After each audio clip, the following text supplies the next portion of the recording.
Welcome back. Welcome back to another episode of Real Talk, episode 29. Pastor Steve, how you been, man? Great. You've been great. Everything's been great. That's good. That's I'm good. excited. Any great news this week? Without being too current, right. just anything. Did you have a I'm Did always you have a having- good past week from the time we seen you? Yep. Okay. Yep. Everything's been good. Family's good. Family's good. Yep. Wife good. Yep. Everything's good. That's cool. That's good. That's good. Well, listen, life's been great for me, Family's been great, Let's just get into it. Just so you guys know, he is not the host of Real Talk. He is a co-host. And every now and then I have to kind of remind him of that. Okay, so episode 29, all right? Let's get to a question that a lot of people have mentioned in their lives before. Everybody has mentioned this question before or have thought about this question before. Okay. And it's a simple question. Does God exist? That's a good question to ask yourself.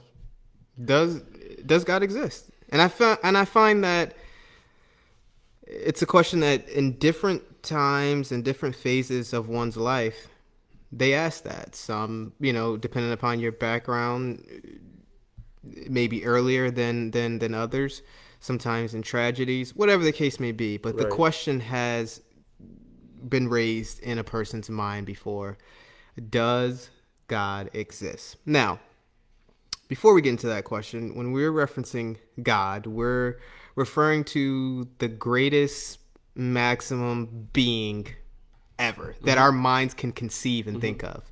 I always like to use the example, if you think about God and then a year later you think of something powerful, more powerful than that, what you thought about a year ago wasn't God. Correct. God is the greatest conceivable being. He's the greatest maximum being.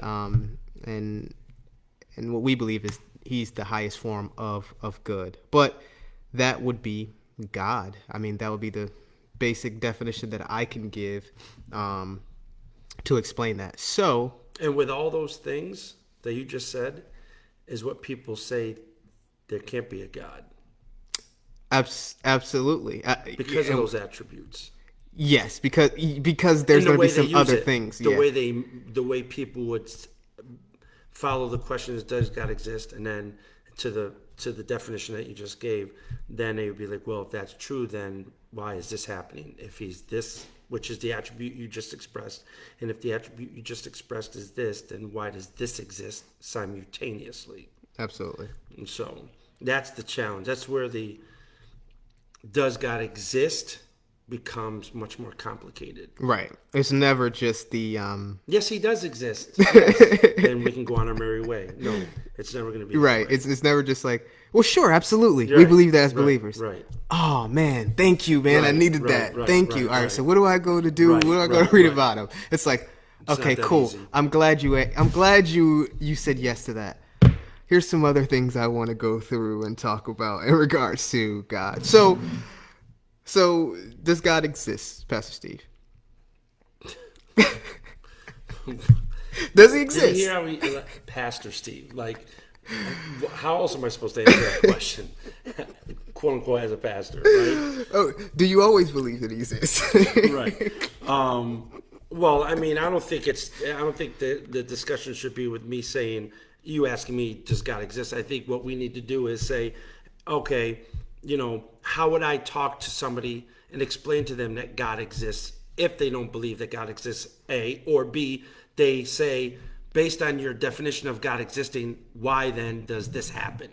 I think that you should let me control the show.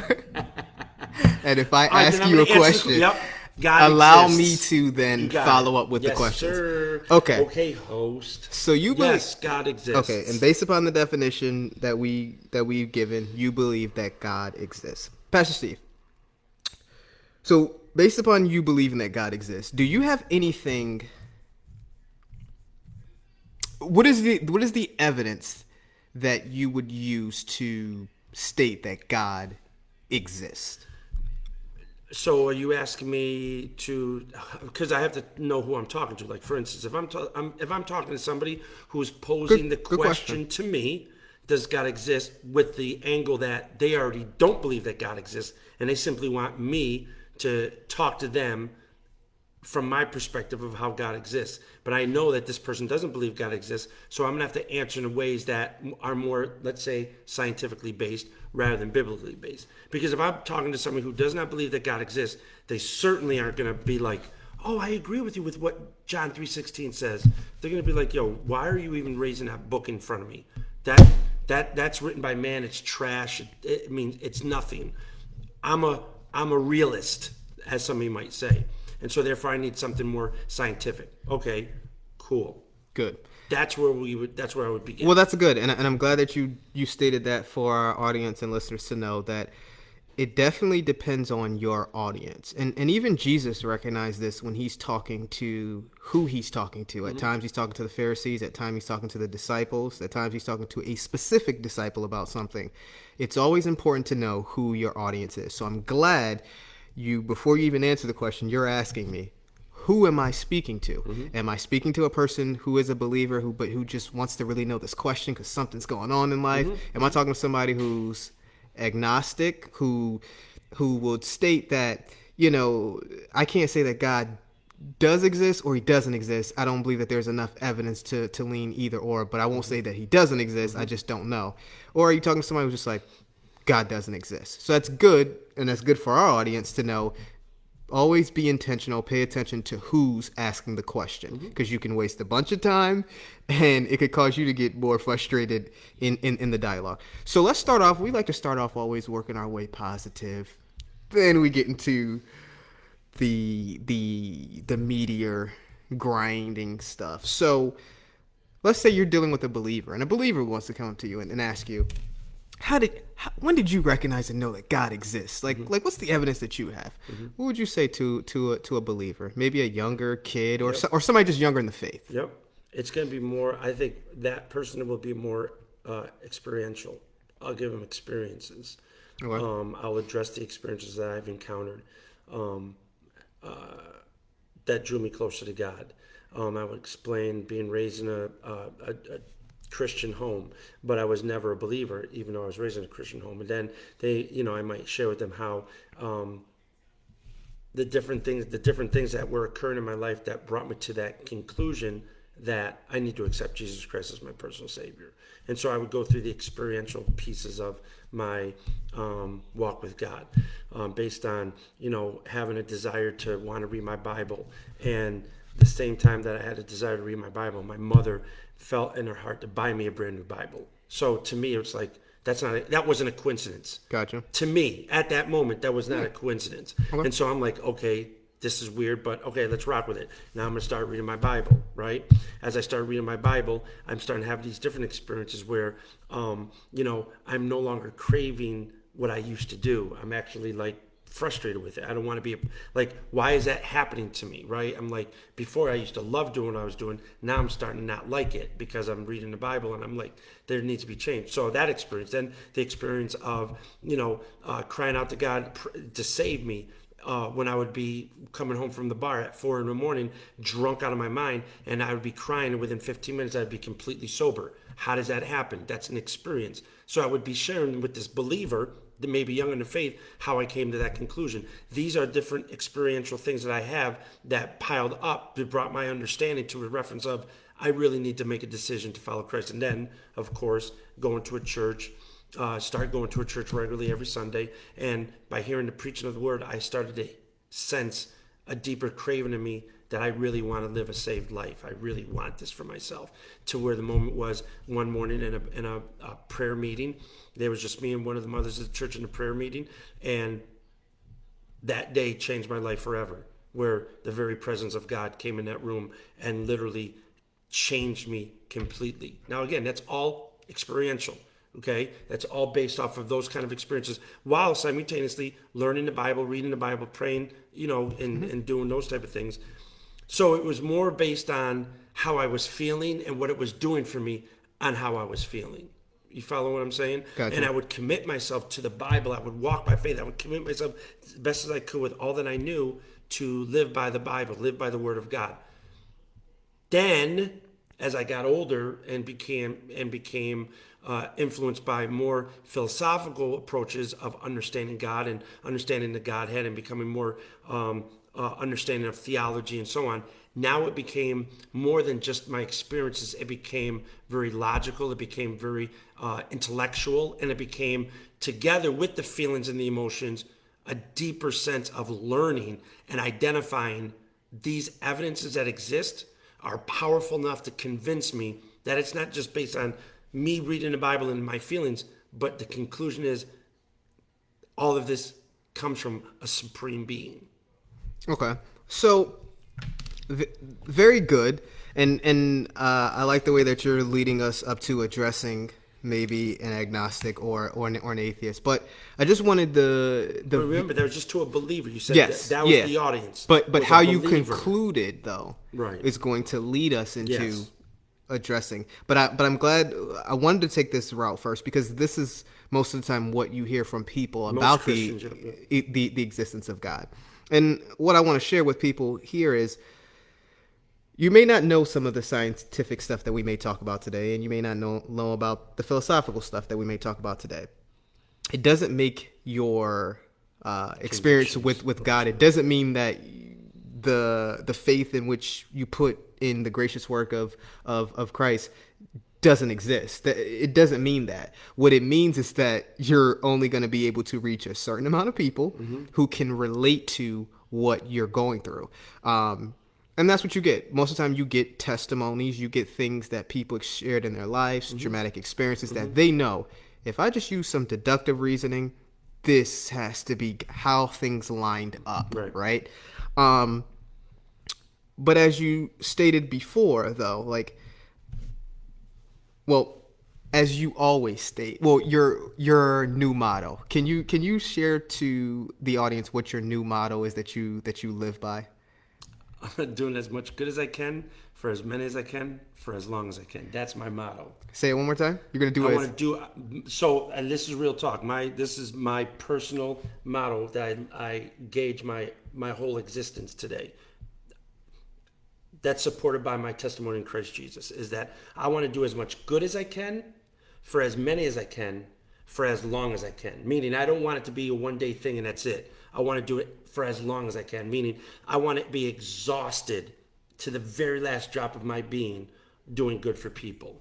Absolutely. And the greatest good that we can do is offer people an eternal hope, right? Yep. And I know that you mean this even more than just preaching a message, that you mean it in the day-to-day life. Even if I'm dealing with somebody who is just staunch and like, I don't care, like, I'm still going to treat you with the highest form of good. But I just wanted to throw that out there because that will help the person recognize why they need to know more of this science stuff as we get further, because you want to be able to share this with as many people as you can. This is a part of doing that work. You shouldn't just want to be like, well, only those that God called me to. And it's like, well, he could have called you to more if you're prepared to talk to more.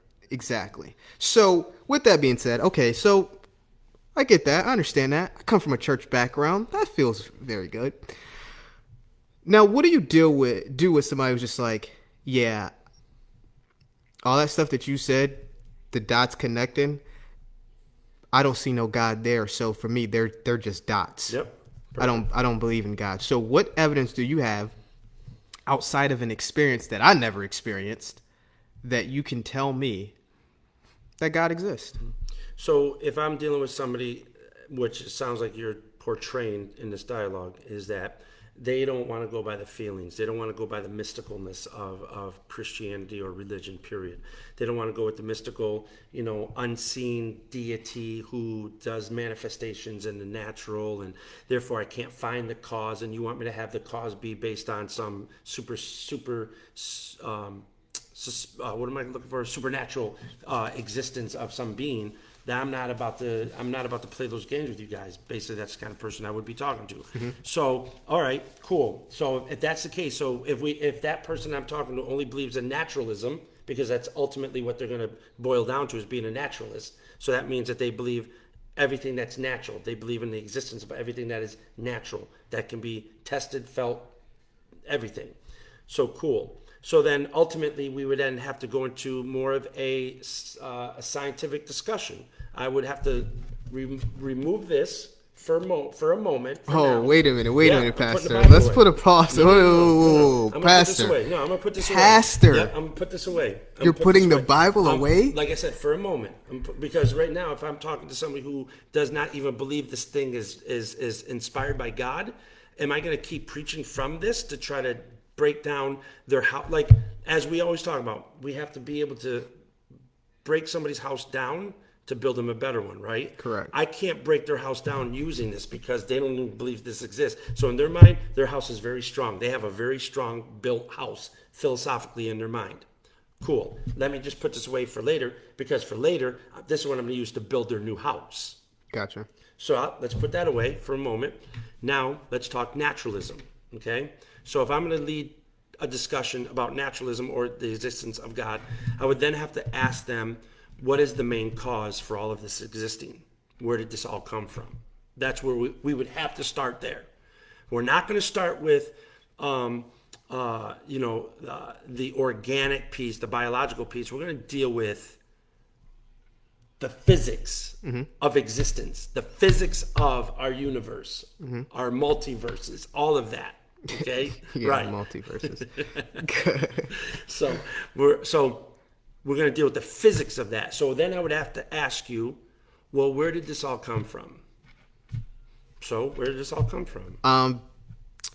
The Big Bang Theory. Perfect. I love it. Big Bang Theory. Let's rock with that. So let's have this conversation.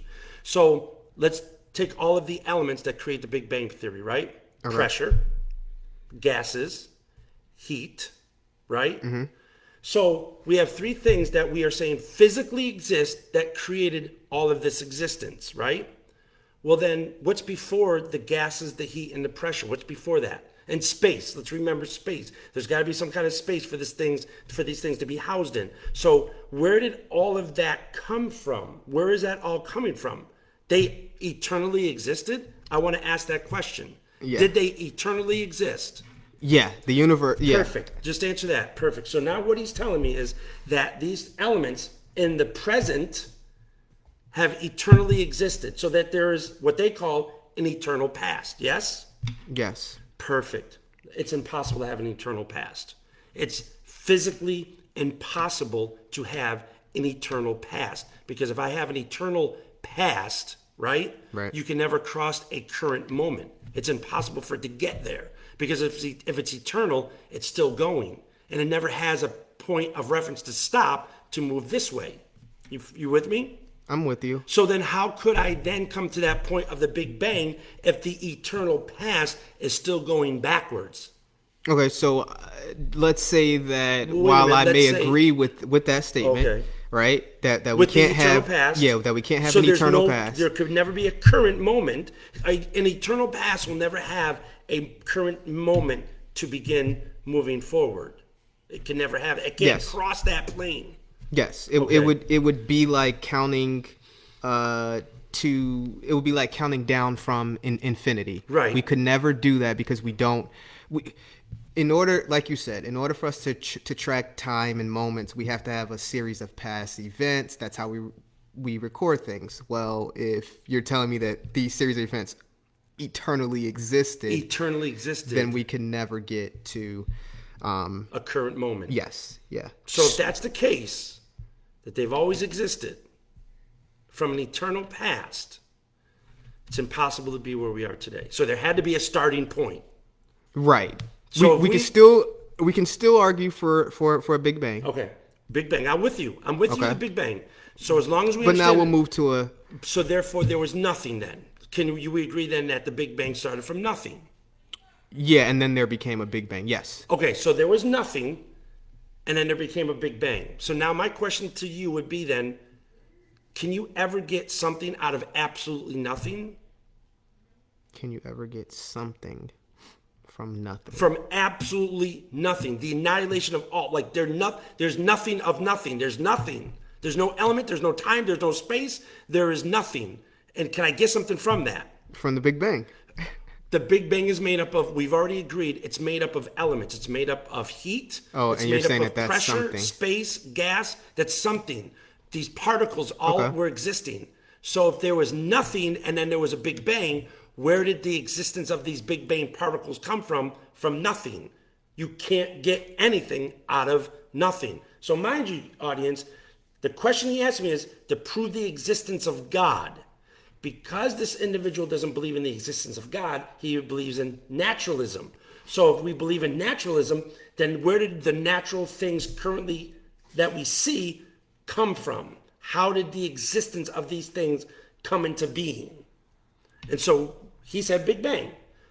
Okay, let's talk Big Bang. I'm not against Big Bang, but let's look at it now scientifically. To his scientific mind, he has the Big Bang theory consisting of gas, pressure, heat.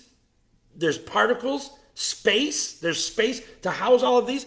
Where did that all come from? So now it's up to the person that believes in naturalism to prove his theories and his convictions. Okay, so basically, right now, I must believe in a beginning point. I must believe that something had to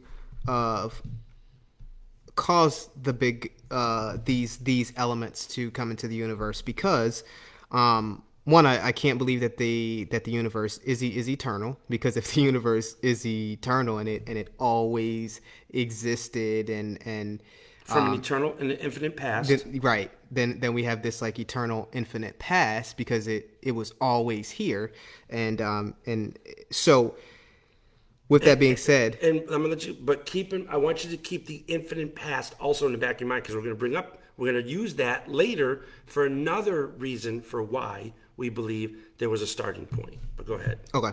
So with that being said, now I'm in a place where, okay, all right, I'm arguing for a beginning point, and now you're telling me that you can't get something from nothing, which is true. The elements had to have come from somewhere. So now you're asking me, then basically, you're still not saying that I necessarily have proved God exists. You're just Correct. asking me, as the atheist or agnostic, Correct. what caused these elements. Correct. Because if you can produce that theory, if you can produce that formula or whatever, then it would still be existing. We would still see things coming from absolutely nothing. Something that has never been ever, like material that was never, ever, like around. We would just see things appearing out of nowhere.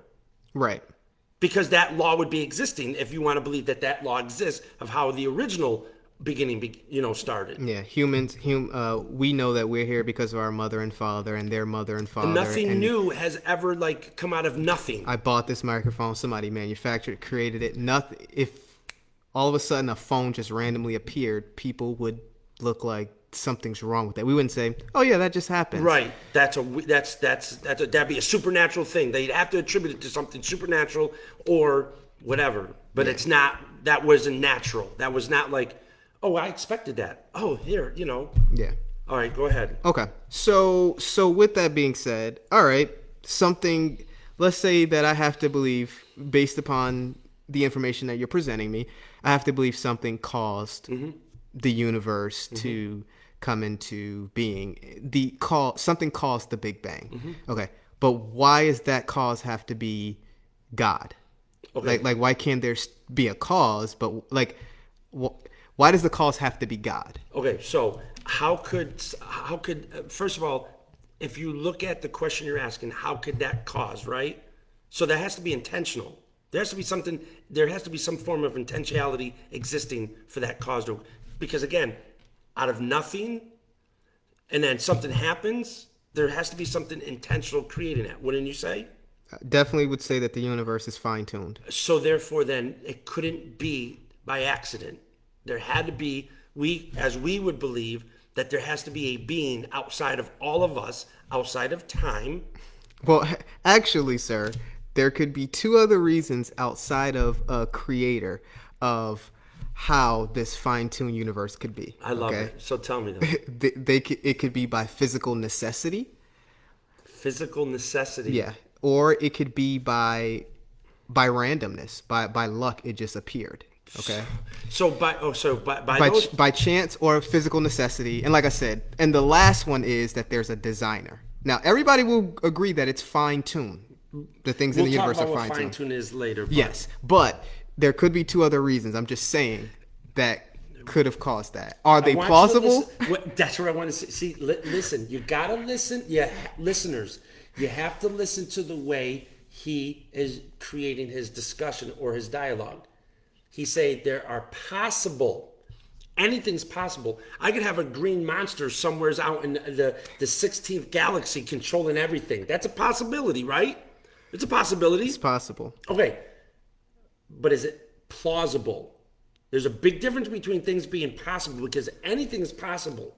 But now when you start breaking down these ideas and you start looking at all of the information that creates that possibility, now you have to define the plausibility. How plausible though is that? How realistic is that? How rational does that really sound? That we have some green monster somewhere in Galaxy 16 controlling all of that. Right? It's ridiculous. I know. But it is possible because anything is possible. Because that's a thought process. It's imagination of anything's possible. But is it plausible when you break down the reality of the elements that you're using to create that quote unquote possibility? Now you have to ask the real questions. How rational does that sound? One of the reasons he used is by necessity. Yeah, physical necessity. Physical necessity. But again, where are those laws being created? Where are those laws coming from that influence necessity? How is it something natural of its own accord understand necessity? So explain that to me. How would it know that? How it would know that is how would it know that? Yeah, I can't answer how it would know. I could just tell you that the universe that we know it today, all the constants, all the quantities, it had to be fine-tuned this way, and it had to be life permitting, that allowed life to be permitting. So let me just, before I go on to the second one, which is what was your second one that you said? Oh, by chance. By chance. Okay, so let's necessity, by the fine-tuning, all of the connecting pieces of this great created universe. Fine-tuned the universe. The real scientists have put the plausibility of by physical necessity. They put it to like this: 1 to the 70. What do they do? 1 to the 100th millionth power. There's so many zeros. There's so many. Like they're saying, by the physical necessity of it just coming together, like by necessity of it knowing of itself, it needed to be fine-tuned this way on its own. The chances of that happening, along with the second premise, which he says is by chance, the possibilities of this occurring is 1 out of 170 trillion to the 1 to the power of the 170 million trillion power, something like that. Easier example would say if you take the square footage of or square mileage of the state of Texas, and you filled it all up with quarters, the whole square footage of Texas, fill it with quarters, and you paint one red. The probability of finding that one red would be the probability of this being done by chance. By chance. That this whole. But it's possible. It's possible, but it's possible that you'll find that. But how plausible is it? Okay, so that's how random you're giving yourself to think. You have better luck jumping out of an airplane with a broken parachute and surviving than finding the red dot and a quarter spread out throughout all of Texas with your eyes on, Texas. It's not plausible. Yeah. And with that example, you have to be blindfolded and just pick. Correct. It's not like I'm going to find a red dot. You have all the time in the world to go around and look for it. No, you're blindfolded, you reach down, you pick it up. Correct. And I got the red one. And you got the red one. So I think that's important. Okay. But now listen. So now because you have somebody exhausting all of their thoughts on the plausibility of their convictions based on these theories that they have. And me, as a believer, not using the Bible yet. Remember, I put the Bible away for now. We're now just having a logical, scientific conversation. We're now showing how the powers that they're using for possibility started to become weakened and more weakened, trying to avoid the conclusion there has to be a supreme being outside of time, space, matter, outside of all of that, designing all of this and keeping all of this by his own ability. Yeah. Because that's ultimately what they don't want to do, is come to that conclusion. They'd rather come to these other conclusions, but they don't want to come to the conclusion of an intelligent being. Right. And so far, these are the only three that people, scientists have come to, philosophers have come to, that it's either by physical necessity, by chance, or that there is a designer. And I think that if we go in and we continue to look at each element and piece, there's more plausibility. There are more pros than cons that there is a designer more than there is by chance or necessity. By chance or physical necessity. Also, going back to you talking about the universe beginning, because I want to sum this up in 2 minutes and pick this up in a second part. Mm-hmm. A good thing that you were able to do was allow us to get to see that everything that begins to exist, it has some form of a cause. Human beings, a phone, nothing just randomly appears. Right. And if everything that begins to exist has a cause, and the universe began to exist, well, the universe has a cause, right? And so we work through what can seem to be the top answers of the causes. But if these other two causes don't seem to make sense, okay, well, what looks more of, why would you say that God seems more plausible in this? Well, you brought up a good example about an infinite eternal past. But then there's also science, real quick. People look at the second law of thermodynamics. And that's what I was going to bring up about eternal past, the infinite past. If you believe in that second law of thermodynamics, go ahead and explain it. Yeah, because what basically ends up happening is that energy, in the second law of thermodynamics, energy is being fed into a closed system that will become increasingly disorderly, which is called entropy. And what that means is, given enough time, right, all the energy in the universe will spread itself out evenly throughout the universe, and the universe will become impossible to have life. Okay? So the universe will have a point in time where temperature and pressure is the same everywhere. Everywhere. And that's if it's in an enclosed case. If it's in a closed system, which our universe is in a closed system. Mm-hmm. This is called equilibrium. Scientists call this like the heat death of the universe, whatever the case may be. But the fact that we haven't reached an equilibrium, and we're in a finite place in time right now, right? Some people say billions of years, some people say thousands, but that's still finite time. Right, versus going back to your point, if we've been in an eternal past universe, we would have already gone through our death. We would have reached that disequilibrium state. But the fact that we haven't reached that in a closed system in finite time, that shows more evidence that, scientifically, the second law of thermodynamics says you're supposed to reach this at a certain point in time. So how do we not reach it with infinite amount of time? Right. Which is the eternal past that you're saying. How do we not reach it there, but in finite time, we still haven't reached it? Mm-hmm. Like, you have to really look at this and understand that's argument. That's real science. Yeah, like, that's not something that we're using to drum up and try to dog scientific. No, we're taking their information, we're taking their laws, and then presenting it back to them by saying your rationale for concluding that there had to be an infinite past could not be possible because of this scorched, or what do they call it? It eventually be like a heat death to the universe. Heat death to the universe. Therefore, that indicates there was a starting point. And if there was a starting point, what was the cause to that starting point? Yeah. There's some more questions that I want to pick up in episode 30 dealing with this, because this should lead you to some more questions even about God. Totally.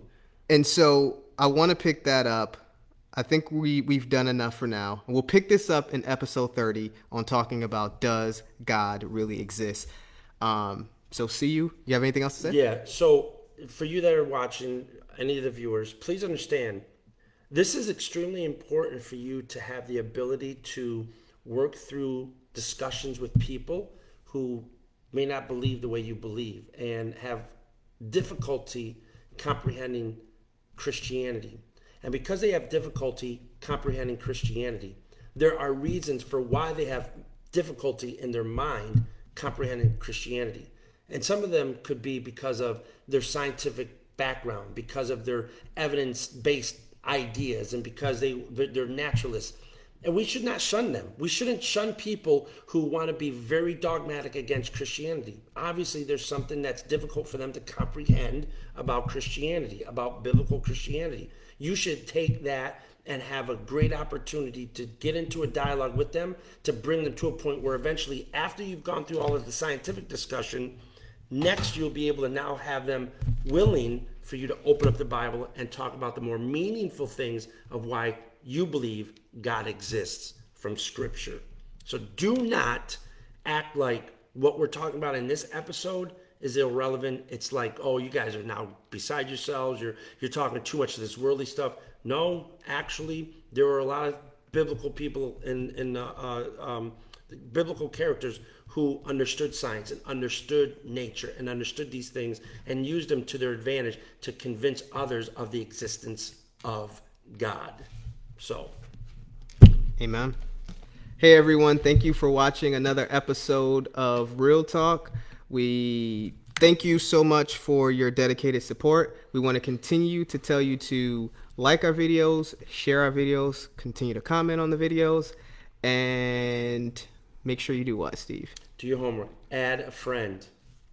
Add a friend. Add a subscriber. We've been seeing the subscribers go up. I think we've seen three more subscribers. I like that, man. Let's keep increasing that number. Also, click the notification bell so you can be reminded of every time we drop a video.